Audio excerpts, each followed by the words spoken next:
Halo, Assalamualaikum. Kali ini kelompok kami akan membahas materi yang menjelaskan tentang pengangguran, inflasi, dan kebijakan pemerintah. Untuk penjelasannya, tonton sampai akhir ya. Yang pertama, kita akan membahas apa itu pengangguran. Pengertian pengangguran atau tunakarya adalah istilah untuk orang yang tidak bekerja sama sekali, sedang mencari kerja, bekerja kurang dari 2 hari selama seminggu, atau seseorang yang sedang berusaha mendapatkan pekerjaan yang layak. Yang kedua, jenis-jenis pengangguran. Baik, di sini saya akan menjelaskan mengenai jenis-jenis pengangguran. Jenis pengangguran itu ada 2 macam, berdasarkan penyebabnya dan berdasarkan sifatnya.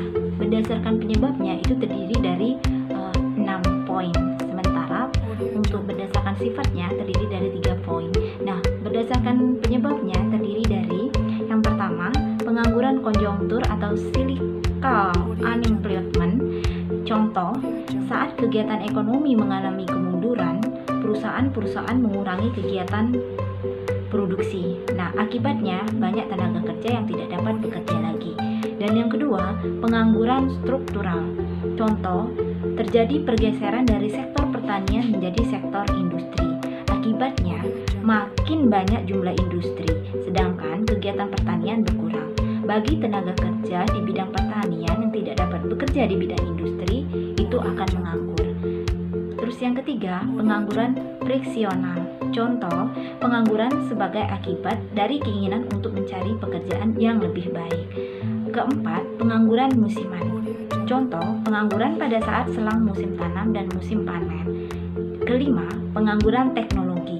Contoh, dulu petani mengolah sawah dengan tenaga manusia, sementara sekarang digantikan dengan tenaga traktor. Dan yang keenam, pengangguran voluntari. Contoh, pengangguran yang terjadi karena ada orang yang sebenarnya masih dapat bekerja, tetapi dengan sukarela ia berhenti bekerja. Nah, sementara jenis pengangguran berdasarkan sifatnya, itu terdiri dari 3. Yang pertama, pengangguran terbuka.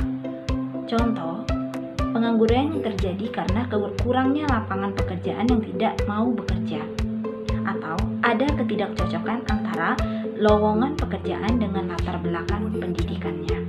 Kedua, setengah menganggur. Contoh, angkatan kerja yang bekerja di bawah jam kerja normal kurang dari 35 jam seminggu. Ketiga, pengangguran terselubung. Contoh, angkatan kerja yang bekerja tidak optimal sehingga terjadi kelebihan tenaga kerja. Nah, itulah tadi jenis-jenis dari pengangguran. Terima kasih. Yang ketiga, ada penyebab pengangguran. Penyebab terjadinya pengangguran. Pengangguran umumnya disebabkan karena jumlah angkatan kerja tidak sebanding dengan jumlah lapangan pekerjaan yang mampu menyerapnya. Pengangguran seringkali menjadi masalah dalam perekonomian karena dengan adanya pengangguran, produktivitas dan pendapatan masyarakat akan berkurang sehingga dapat menyebabkan timbulnya kemiskinan dan masalah-masalah sosial lainnya. Keempat, bagaimana sih cara mengatasi masalah pengangguran? Berikut beberapa cara yang bisa dilakukan untuk mengatasi permasalahan pengangguran yang ada, yaitu membuka lapangan kerja sebanyak-banyaknya. Dengan meningkatkan lowongan kerja, maka akan sangat banyak sekali para pencari kerja yang akan datang melamar. Maka bila lowongan pekerjaannya banyak, bisa lebih memberikan peluang bagi pencari kerja untuk diterima. 2. Meningkatkan peredaran modal usaha, sehingga jumlah tenaga kerja bertambah. 3. Menempatkan pencari kerja ke tempat yang sesuai kemampuan. Ini bisa dimulai sejak proses rekrutmen sampai saat penempatan. Dengan menempatkan pekerja di bagian dan wilayah yang tepat, maka akan membuat pekerja semangat dan loyal pada perusahaan. 4. Pemerataan pekerja di berbagai bagian akan membuat pekerjaan lebih mudah dilakukan dan para pekerja juga akan lebih cepat mengerjakannya.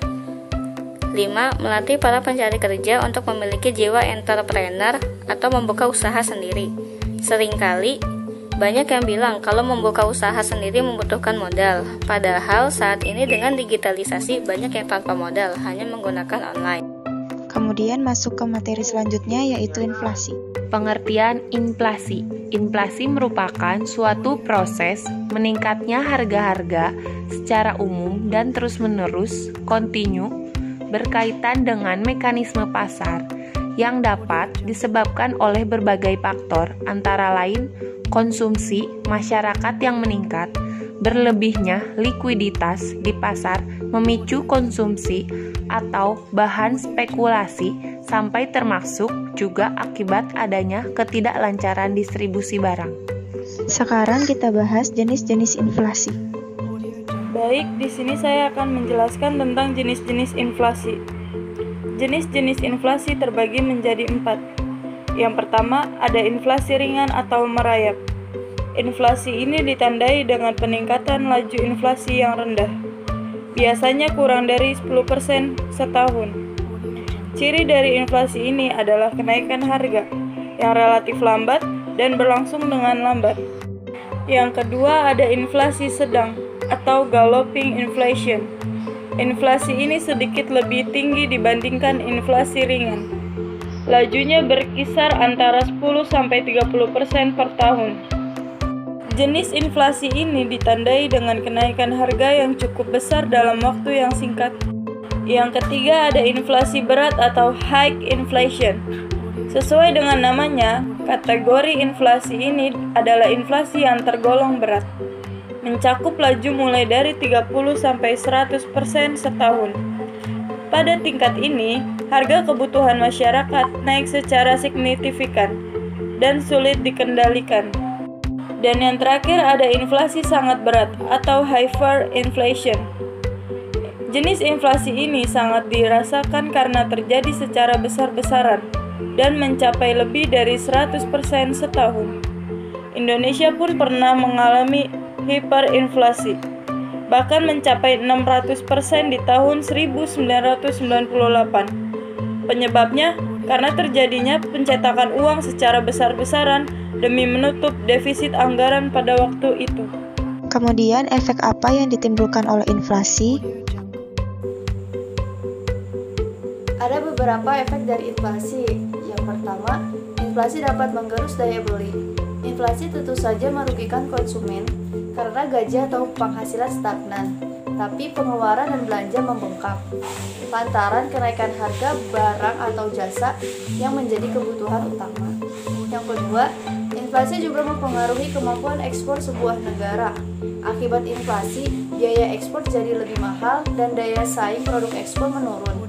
Akhirnya devisa jadi berkurang. Lalu inflasi akan mengurangi minat orang menabung di bank. Penyebabnya, bunga simpanan tabungan yang kecil tergerus inflasi. Apalagi menabung di bank juga mengeluarkan biaya administrasi setiap bulan, sehingga bunga yang diperoleh nasabah makin minim, bahkan nyaris tak terasa.